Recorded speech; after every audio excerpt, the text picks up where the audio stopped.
today. Today we're doing the first of our bullet journal review series, and we are starting off with a studio bullet journal. This was $3 or $3.50 from Dollarama, and that's in Canada. I will be reviewing this bullet journal first since it was a request that I received on my channel. So we're gonna check it out and see how it compares. So I hope you enjoy. Thank you for watching today. We're going to look at the general aesthetic of the bullet journal. It has a fabric cover that's kind of denim-ish fabric, which is really cool. I actually really like that. It doesn't have a spine. I really don't like. I feel it's more inclined to fall apart, especially if you're carrying it with you in a backpack or a purse or a man bag. It just, yeah, that doesn't really work for me. But otherwise, I do actually really like the book. Things to take into consideration. Again, it was $3.50 from the dollar store. It has 160 pages. It is bright white paper, which is really cool. I like bright white. I don't like the ivory or the cream, so just keep that in mind. It's pretty bare bones. It doesn't have a place for a key. It doesn't have an index. It doesn't have any bookmarks. There's no pocket in the back if that's something that you like, and there's no pen test page. The dots measure 37 dots across and 25 dots across and 37 dots down. The measurements of the book, it's 7.875 inches down and 5.5 inches across, and the distance between each dot is roughly 375 inches. So that's the gist of the book. The paper feels a bit gritty. It's not as smooth as an Archer and Olive or 160 GSM scribbles that matters, so just keep that in mind.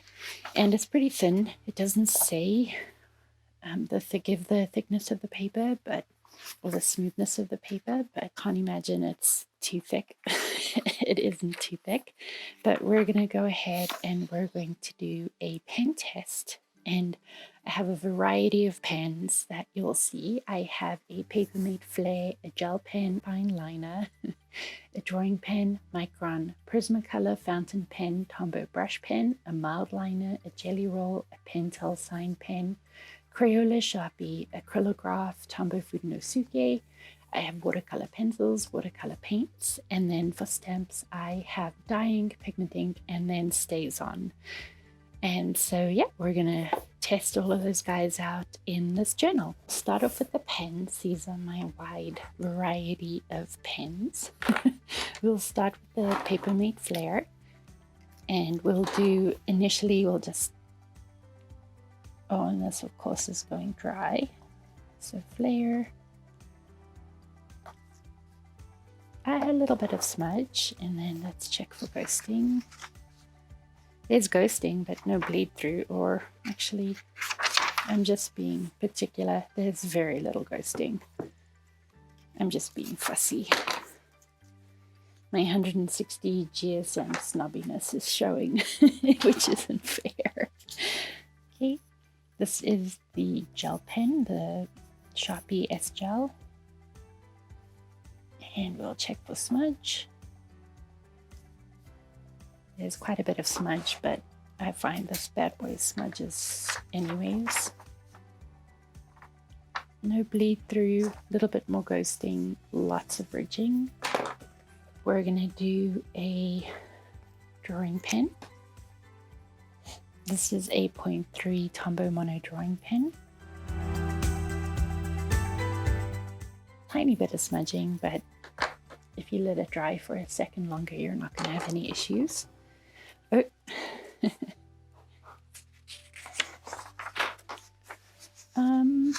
No bleeding, no ghosting, no ridging. We're going to use a Micron. A little bit of smudging, nothing too bad though. No ghosting, no bleeding, and tiny little bit of ridging.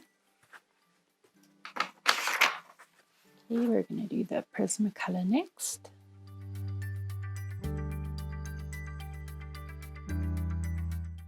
Next up we have a fountain pen.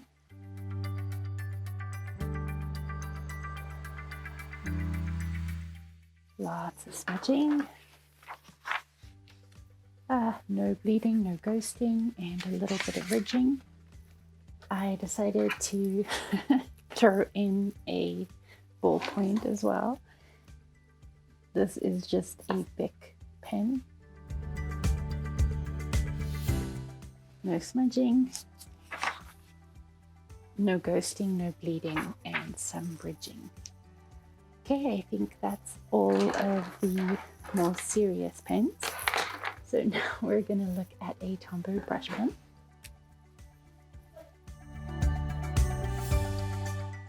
Lots of smudging, a little bit of ghosting, but no bleeding, no bleed through. And then we'll do this side. Again, smudging.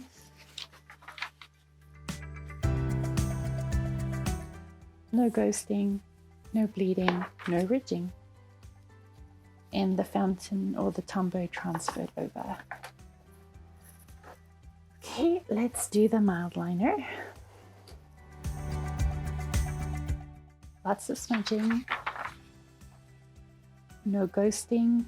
Oh, sorry, a little bit of ghosting, no bleeding, and no ridging. It's a highlighter. And then we have a jelly roll.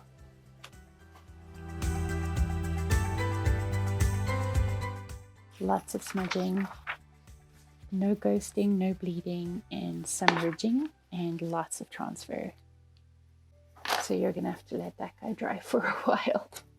Okay, Pentel Sign brush pen. Lots of smudging. No ghosting, no bleeding. Crayola. Lots of smudging, little bit of bleed through, and tiny bit of ghosting. I mean, I've seen worse. This isn't bad at all, but there is a little bleed through with the Crayola. Okay, now we'll do the Fudenosuke.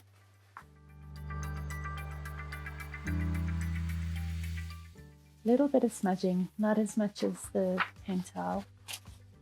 No ridging, no ghosting, no bleed through. Okay, then we have a friction marker. A little bit of smudging, and let's see. Eraser is not a problem. No ghosting, no bleeding. Okay, we're going to do a Sharpie. Sharpie is an alcohol-based permanent marker. So, yeah. Very little smudging, some bleed through, some ghosting, but that's not nearly as bad as I was expecting. I grabbed an acrylograph from Archer and Olive.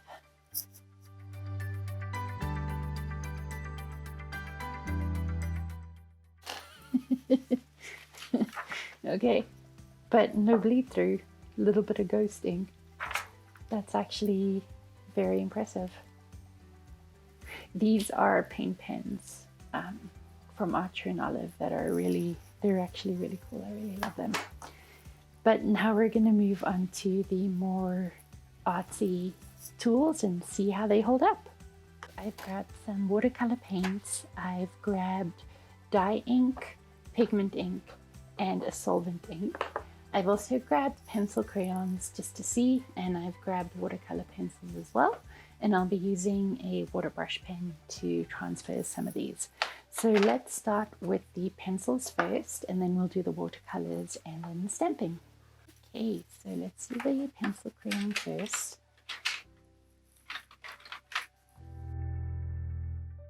I'm pushing pretty hard just to see how the color goes down. There's no transfer over, and yeah, that's pretty good. And very little smudging. Okay, now we're going to do the watercolor paints. This is the Prima Marketing paint pans. Now, just to be clear, nowhere does it say this book can handle watercolor paints, but considering how well it's handling everything else, I'm actually pretty optimistic. We're going to let this guy dry. So we'll grab a watercolor pencil in the meantime while that dries. I went a little aggressive with the water. Okay, well, that is still wet.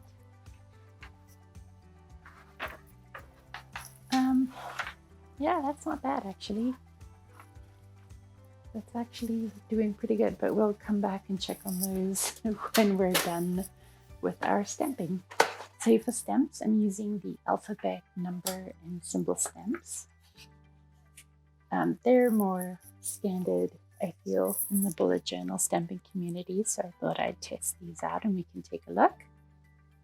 Now, pigment ink is normally the best option for stamping in planners and bullet journals since it doesn't bleed through.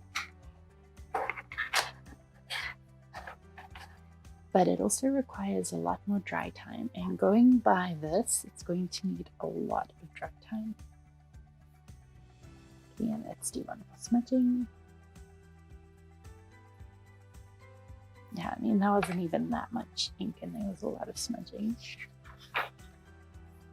Lots of ghosting, no bleed through. We're going to do the dye ink first. Now, dye ink is water-based, so it does tend to bleed through and ghost a lot more than the pigment ink. So, very tiny little bit of smudging and a little bit of ghosting. And the longer the water sits on here, the more it bleeds through. So I wouldn't use watercolors on this paper. Not that they say you can, but I wouldn't. Stays on ink, which is a solvent ink. If you're not into stamping, the solvent ink is what you use on different material that's not necessarily paper. So wood would be an example. Smudging. Little bit of ghosting. The dye ink is starting to ghost a lot more actually, so is the pigment ink. But the solvent ink is holding up pretty well. And this is starting to ghost.